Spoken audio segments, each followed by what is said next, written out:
a move by Amarola. Right in the middle of the corner, goes underneath the 31. Oh, it doesn't quite clear Newman. Now he's stuck in the middle, 3 wide between Chase Elliott and Newman. It had the makings of a good move. I thought he had him cleared, but Newman had other thoughts. Look at Chase all the way down below the white.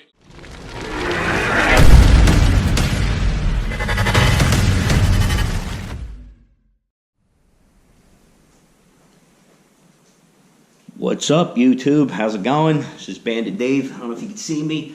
I'm actually here, back in the garage, feeling better, finally.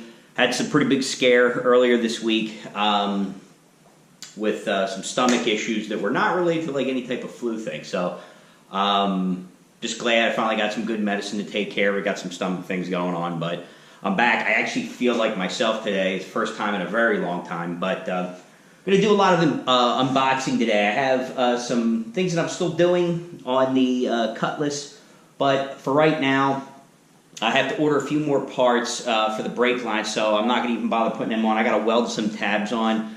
It's going to take me a while to set all that up. So I figured what I would do is give you kind of a quick rundown of what I'm planning on doing on the car. Sorry, I was just distracted over there. I've been looking for a manual steering box, and I just spotted it right there on the shelf. God damn it, I was looking for that thing. Sorry about that. Let's get back to business here. Sorry about that. I've been looking for that thing for like weeks. It's been right where I left it before, right?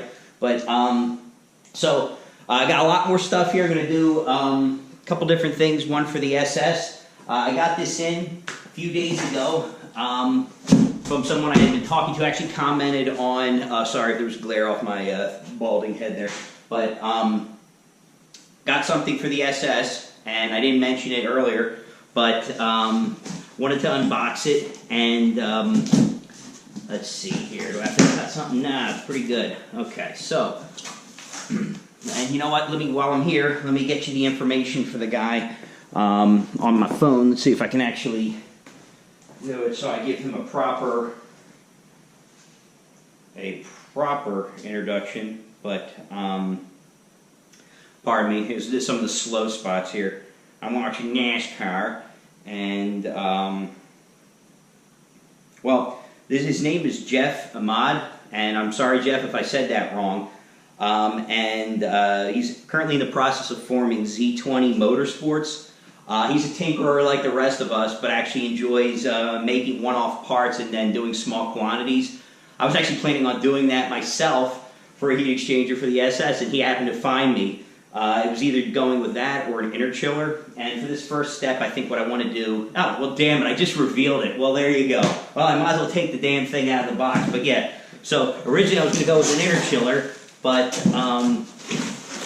decided that I would start with a heat exchanger, and this is actually the first time I'm seeing this too, but wow. This is nice.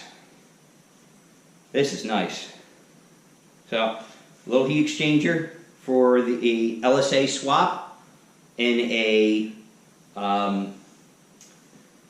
guess 14 to 17 Chevy SS. So here you go. I don't know if I'm too close or not, but this is a don't screw up your SS anything type of install.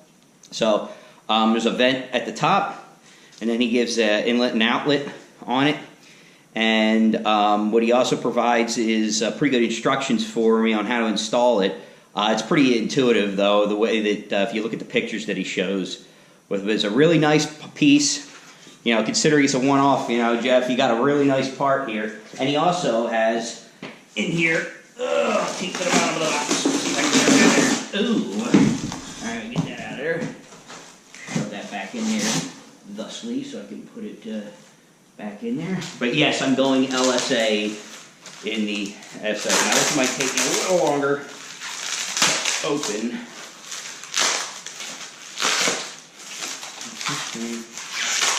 You may get a speed up on this one. There we go. And what he also provides is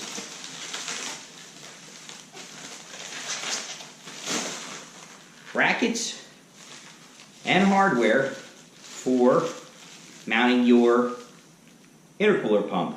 So I actually have, and And I'll have to check on this because I'll need to get the fittings for this. But I think what I'll be able to do, and since I already have a supercharger here, I should be able to check on this, but I can't see. It's a little too far away on this one. But actually, you know what? I do have the pump over there, so I'm just going to leave these here. But this is a bracket to mount onto your hood latch, if driver's side bolt, and another piece for the isolator to mount it inside the car at the bottom. And here's the bracket. This actually mounts this way, and then you mount your pump on. I'm just going to check something because I have a Ford Motorsports pump over here that you've seen a few times. You know, this thing's a beefy mamma jamma, but it's significantly cheaper than. Wow, yeah, look at that. Lines right up, no problem. I could easily mount this thing if I wanted to. Now, unfortunately, this doesn't work from the. This doesn't work because of how the pump is oriented, because it actually should be like this going up. But a ZL1 pump will mount beautifully on this. So that's what I'll probably end up going with, even though it's probably like $200 more expensive for that. But I wanted to give you guys kind of a, give you the idea of what I was going for with this build. And shove that back in there. But, oh, I'm sorry, knocked the camera. Sorry about that. Get this back down in the bottom of the there. Alright. So I don't lose any of that. But what I'm planning on doing with the SS is making, I'll call it what I think GM should have made. And, you know, the SS GM should have made with using all factory parts. So I'm using, you know, this will be my only quote-unquote non-factory part, but it fits without cutting anything, so I'm very, very happy with that. Beautiful part, Jeff. Thank you. Again, M20 Motorsports. Check him. He hasn't had a website up yet, but if you look at the bottom of the page here, you'll see his email address. Email him if you're interested in any parts. He's doing not only the heat exchanger, he's doing a reservoir for it, which I may end up getting, but it's going to take me a little while to get this. This was the last one he had of these. Doesn't mean he also has a giant one he's making that requires a little bit of modification, but he's sciencing that one out right now. So I'm just sticking with this one since I have it. I'll give this one a shot, see how it goes. I may still transfer all the stuff off of the Cutlass because I'm still in that weird, I kind of want a turbo phase. But what I'll probably end up doing is just getting this thing up and running, driving it around, you know, checking out everything. And then probably just pulling it off and moving it over. That's probably the extent of what I'll end up doing once I enjoy this car for the summer. But because I still have to put the headers on and everything on this car. So that's that. Okay, guys. So the second part of this is going to be unveiling the Hooker Gbody exhaust. And I started kind of opening this stuff up here because I've actually had this since 2016 and haven't, like late 2016, I think. Hold on one second. Let me check. When did it ship? Hold on. I just saw it. When did it ship? Oh, jeez. March 17th. That's when I've had it. But let's take you over here. There are a few things I'm a little disappointed in. A lot of stuff. This box was in terrible shape when I got it. So my guess is that I lost half the hardware out the front of this thing. But you can see that, you know, there's some loose hardware just kind of banging around down there. Kind of sucks. I'm hoping I have all the parts I need. My guess is that I'll have to go farm some out. This bag was all ripped to shit. Pardon my language. But there's no, like, you know, gruesome dents on the parts, so we'll be able to make it work. There was also no instructions in here, so I apologize for the clanging. But the mufflers hopefully are in decent enough shape here, so we'll take a look. Because if they aren't, I'm going to be pissed. Let's take a look. I'm just going to bring you back over. Sorry. Let's line you up here. Sorry about that. All right, let's take a look at these guys. Hopefully they're in decent enough shape. Okay, they still look good. But, man, this thing is basic. Oh, man. I don't know if you can see. I can see you. Hello. These things are going to be loud. Well, welding could be better inside this thing. That's for damn sure. Pulled that out. Not thrilled with that. God, this thing is going to be so loud when it's running. I am a little nervous about that. This thing is going to be very, very loud, so I may have to do something with that. It won't be as big an issue once I go to turbos. Let's tuck this one away. Yeah, that's kind of sucky, but here's the tails. So kind of bringing this guy out, getting a view for what's doing here. Those are the over the axle pipes. Here's the X pipe. Okay, actually this is pretty straightforward. I mean, wait a minute. There's another bolt. Got inside the exhaust and got crud all over it. Beautiful. Alright, we'll put that there. I have no idea what the hell that goes to since I didn't get any instructions. So what I will do, I will not be moving this, but it does appear that all the necessary brackets are here, so I'm not going to make too much. It looks like we got plenty of clamps, so I'm okay. I'm okay with this. And then here's the tails, and these are. This is cool because this is like a side outlet exhaust. So these guys, these giant sewer pipes, will tuck out underneath the fender well there. So what I'm going to end up doing is, since this already has 2 clamps on it, I'm actually going to try to hang these in there because it's going to help me run the brake lines underneath there. What I'll probably do is just hang these and take them off once I get them hung to get a feel for where all the lines run, just because it's going to be a real pain in the butt to run that. So I got to figure out what I'm going to do, like in what order. But and then they give you the pipes up to the interesting. They're interesting shapes. So that should be very interesting how these things connect. But and then these just go right into the 3-inch exhaust. Now what I'm curious about is looking at this. I'm looking at my X pipe. These probably go, yeah. Okay, that's what they do.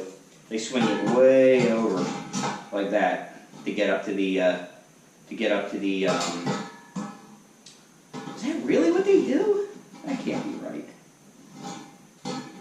Wow, that's goofy. I'll have to see. I gotta investigate this a little bit because I've got my headers in there, right? And they've got a clamp. Now, I thought it was like a ball and socket, but I gotta go and look at that. It's been a very long time since actually, no, they just, son of a bitch, they just slip right on. So this should be interesting. We'll have to see how this all goes together. Oh, Christ. This should be an absolute disaster. But we'll see. I've got plenty of hardware here to mount everything up. We'll give it the old college try. What I'm going to have to do, though, is let me just put this stuff back in there for now. Because I'm probably going to put the whole damn exhaust in now, just because it's... I'll probably run the lines for the trans cooler as well, but let me get these off here.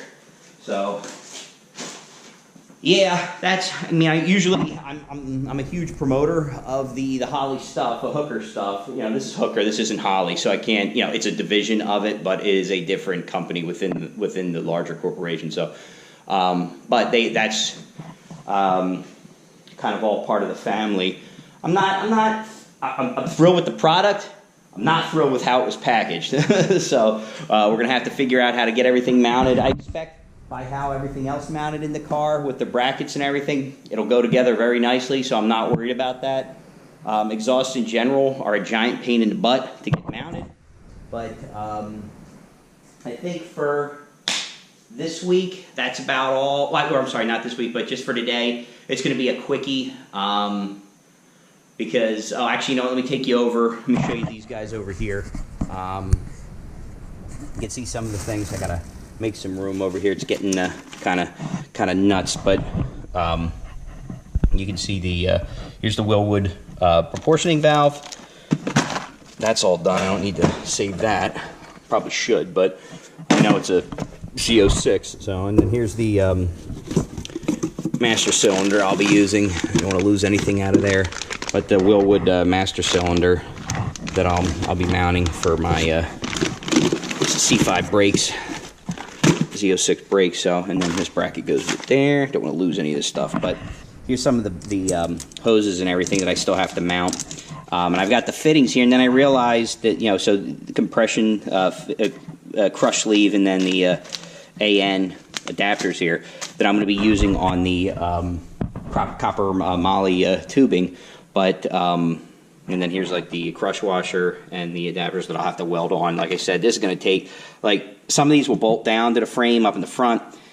The other ones, I have to weld them in place, I think. I just don't have enough room there to do that, just to bolt them anywhere. I don't even think there is a good spot to bolt them. But, well, we're making progress. I will also have a video for the LSA accessory drive. That's coming out soon. I'm trying to do some really good detail on it for you so that you can kind of really see what we're doing there. But I think that's all for today, guys. I'm going to try to start jamming some stuff in under the car, and then my wife will text me at some point and tell me to come inside because the kids are awake from nap. So, as always, thank you for watching. Thank you for all the new subscribers who've joined. Thank you for the guys who have been here since I got going in February. If you have any comments, questions, please don't hesitate to reach out to me at the email address below. And thanks for watching, guys. Take care.